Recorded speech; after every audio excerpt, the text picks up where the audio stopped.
Bill 7521, Protecting Americans from Foreign Adversary Controlled Applications Act. And they make the bill and they write the bill fairly broad, but it is very, very specifically targeting, yes, ByteDance and TikTok. So under the bill, a foreign adversary controlled application is directly or indirectly operated by ByteDance or TikTok. Can't be any more specific than that.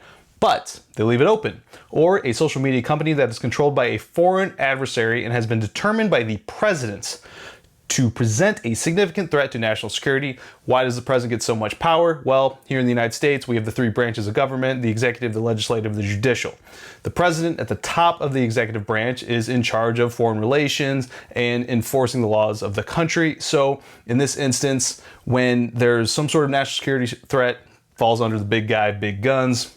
Right now, here in the United States, that would be Joe Biden, who has already said, because the bill passed the House, will go to the Senate, that he will sign this into action. And surprisingly, very surprising nowadays, it's bipartisan. Both the Democrats and the Republicans here in the House are 100% on board with it. We jump into the text.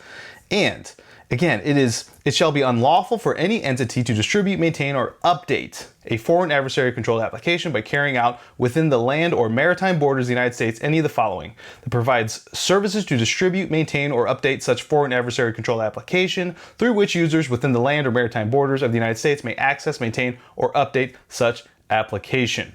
And it gets really specific into what context or what characteristics that make up some sort of application in this instance, and they call it within the bill a covered company. Something that has more than 1 million monthly active users with respect to at least 2 of the 3 months preceding the date on which a relevant determination of the president is made pursuant to paragraph 3B. Now, the one thing I always look for here is if there's an or. No, it's an and. So all of these within in general in the definition of a covered company need to be checked off when you're defining it. So I find that monthly active users to be a bit curious, but the construction of the bill is, I don't know. It's tough. And surprisingly, right here, any of ByteDance Limited, who owns TikTok or TikTok. So I guess ByteDance can't get away with creating some new application if they just specifically call it TikTok. In this instance, we are looking at that company, but they do say or an entity owned or controlled directly or indirectly, or an entity identified in clause 1, 2, or 3, which means that it could be a subsidiary or is controlled by a foreign adversary. And what's the big deal that we're dealing with? Is it propaganda and misinformation? Well, I can't be the case, right? Because anything, with AI nowadays and generating these crazy videos where you can't tell whether they're real or they're fake, can upload those to any social media right now. Can the social media companies in the United States be a little more aware and try to catch these things to keep them off versus TikTok, which is based overseas? Like if you go to their website, head scratcher for me, TikTok's global headquarters are in Los Angeles and Singapore. Yes, the current CEO, I believe, is Singaporean, and he was very diligent. And I think he was 100% being honest in front of the congressional panel, talking about what he knows about the segregation, that China can't be using all this data because the servers aren't there. Maybe ignorance is bliss. I don't know. I find that incredibly hard to believe. Maybe there is a good faith effort that they're making so much money through TikTok, through us here in the United States, that they actually do need the money and the revenue rather than the information that they could source off of it. Because other countries have already banned it. That India's one. Different state government agencies have decided here. So like here in 2020, India banned the platform that cost ByteDance, one of its biggest markets, as the government cracked down on 59 Chinese-owned companies. So India is not doing this just for TikTok or ByteDance companies, it's doing it across the board. Other countries and government bodies, including Britain and its parliament, Australia, Canada, the executive arm of the European Union, France, and New Zealand's parliament, have banned the app from official devices. And then even further, like I'm here in Texas, And here in December, a federal judge in Texas upheld a ban preventing state employees from using TikTok, finding it to be a reasonable restriction in light of Texas concerns about data privacy. And that is, it's about data, not so much the propaganda and misinformation coming in, because that can happen on all the socials. It is more about what's going on that China can source.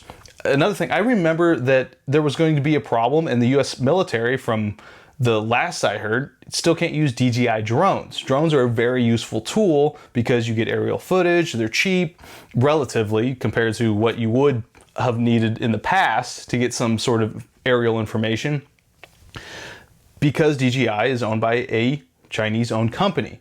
And many of these drones now can do mapping. All this crazy topographical mapping with all the data and insight they can get and source it. You sign up and you don't read these terms and conditions to begin with. You don't read the TikTok ones. You're definitely going to read the DJI ones, and you just click the box, because if you don't, you can't use the product. So who knows what's going on with all that information unless you really start digging in and get into the nitty-gritty of it, is what is within the bill.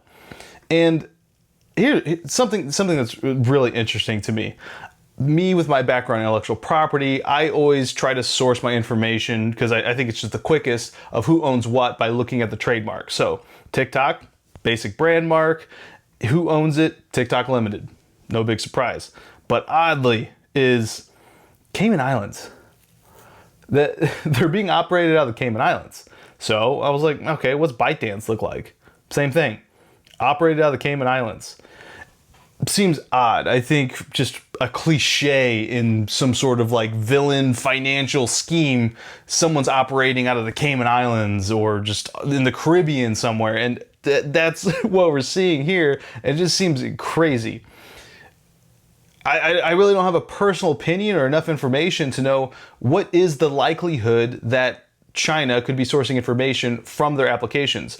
I would say logically, it's not without the realm of possibility. I think it would be crazy not to see that.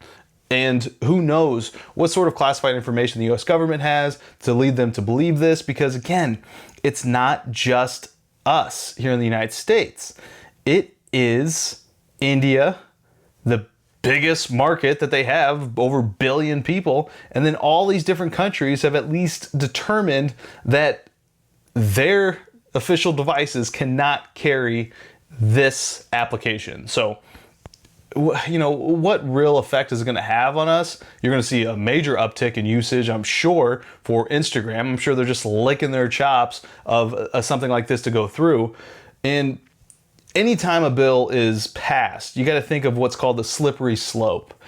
You know, when one bill can get passed, what could potentially happen next? Could the US government further put their fingers where it doesn't need to be by putting other bills that, you know, maybe are more partisan, that decide, I don't want this to be out there in the market for download, because, you know, here in the United States, we want freedom to do what we want.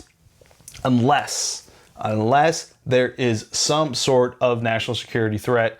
And I just think with all the facts here, this one's a little different. So if you were wondering what the TikTok ban bill entails, what it is, how it's defined, that's what you get. It is so specific. Data information portability to alternative applications. That is, can't get any more specific, but then actually calling out the names of the companies in the bill rather than indirectly classify them, which they do, but yeah, that's a new one for me.